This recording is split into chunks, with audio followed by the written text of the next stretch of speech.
चल एक नाना वाला पान दे। नाना का पान?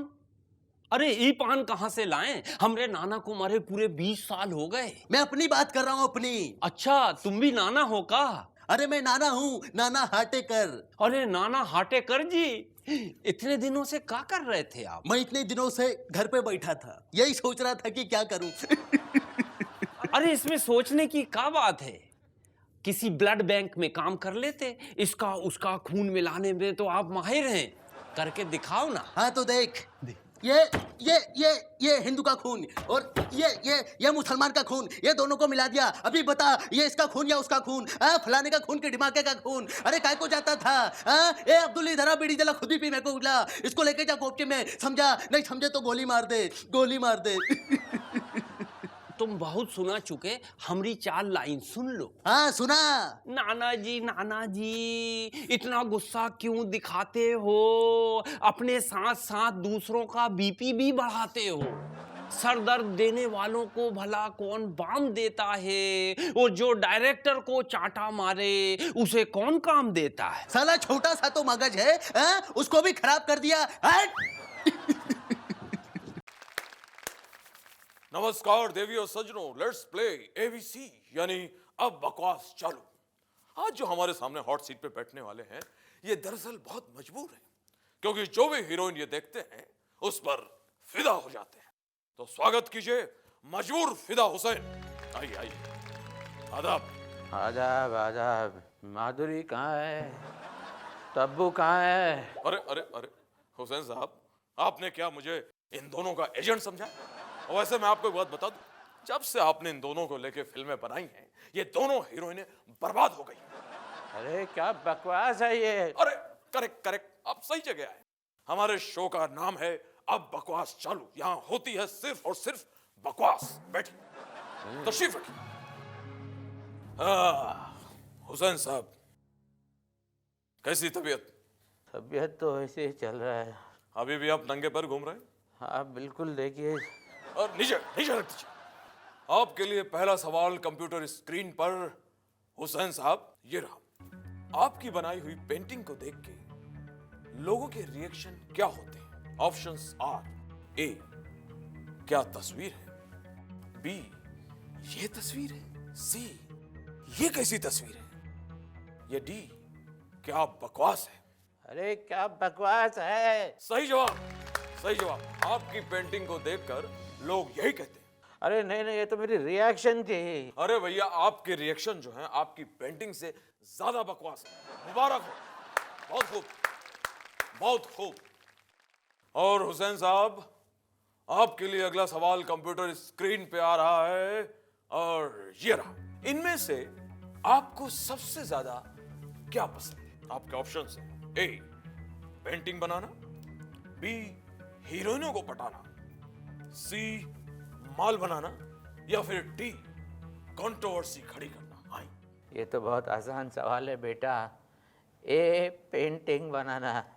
बहुत खूब, बहुत खूब, सही जवाब, सही जवाब। और हुसैन साहब, आपको इनाम में मिलता है मेरा बंगला।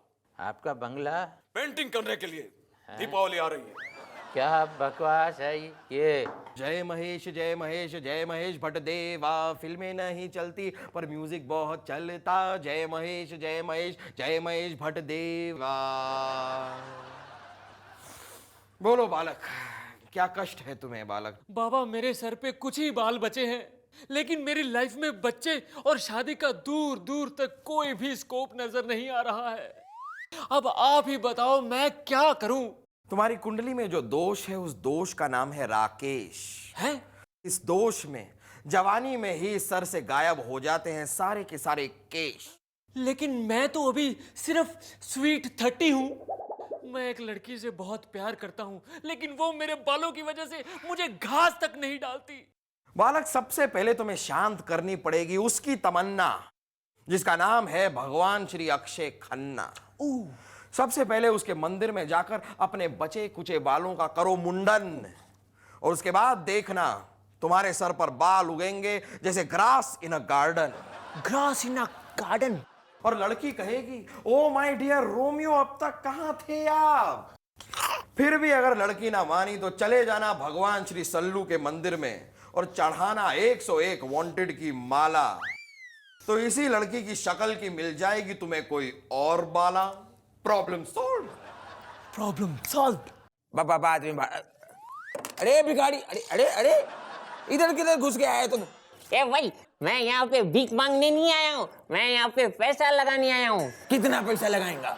ये कोई 100-200।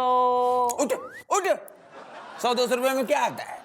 बैट भी नहीं आता है। मैं बात कर रहा हूँ 100-200 करोड़ की। हाँ। अरे अरे बाबा, तुम CBI वाला तो नहीं है कि भिखारी का कपड़ा पहन के घूमता है? ए भाई, मैं प्रोफेशनल भिखारी हूँ।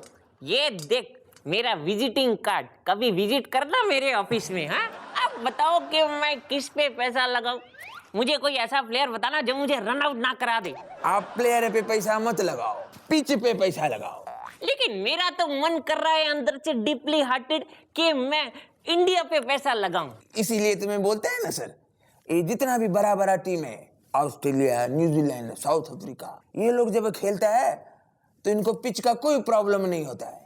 लेकिन जब इंडिया खेलता है तो टीम नहीं खेलता है, पिच खेलता है। तो ठीक है, तो फिर तुम ऐसा करो,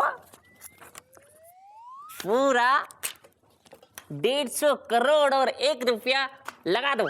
अरे बाबा, इसमें 150 करोड़ तो है, 1 रुपया किधर है? ए बाबा, 1 रुपये का सवाल है बाबा, अल्लाह के नाम पे दे दे बाबा। अरे कल आना, कल आना, कल आना। मैं कल आता हूँ। अरे बाबा, इसी को बोलता है नो बॉल पे रन आउट होना। विक्रम, मुझे लगता है विक्रम कि तू मुझसे प्यार नहीं करता है। विक्रम बेटा, तो ऐसी बातें क्यों कर रहा है? इसलिए कर रहा हूँ क्योंकि तेरे जमाने के सारे लोग अपने बच्चों को सेटल करने के लिए कितनी मेहनत करते हैं। बेटा, मैंने भी तुझे सेटल करने के लिए कितनी मेहनत की है तुझे पता है? क्या खाक मेहनत की है? वो रीटेक के पापा ने उसके लिए 3 हिट फिल्में बनाई हैं। लेकिन उसके बाद काइट्स भी तो बनाए थे उसने। अरे तो उससे क्या होता है? लेकिन वो काज बब्बर, उसका बेटा प्रतीक बब्बर, अरे उसकी तो ना शक्ल है ना बॉडी है, लेकिन उसे फिल्मों पे फिल्में मिलती जा रही हैं। जरूर उसके पापा उसके लिए सिफारिश करते होंगे। हम खानदानी लोग हैं, हमारे कितने भी बुरे दिन आए, हम अपने बच्चों से छोटे मोटे रोल नहीं करवाते। विक्रम, रहने दे विक्रम, दूसरों की कमियां मत निकाल, मेरे लिए कुछ तो कर। बेटा, तू तो जानता भी नहीं है कि मैंने तुझे क्या किया है। बता, क्या किया है मेरे लिए? बेटा, वो मौसम पिक्चर का डायरेक्टर सबसे पहले मेरे पास आया था और कहने लगा कि मौसम पिक्चर के लिए तुझे साइन करना चाह रहा है, लेकिन मैंने साफ इनकार कर दिया। इसलिए तेरा करियर का मौसम खराब होते होते बच गया। विक्रम, शायद तू ठीक कह रहा है विक्रम, तूने मुझे बचा लिया विक्रम, लेकिन तू बोला और मैं चला, मैं निकला ओ गड्डी लेके। बेटा, अरे वो कौन है? पंकज, भागो, करमचंद आ रहा है।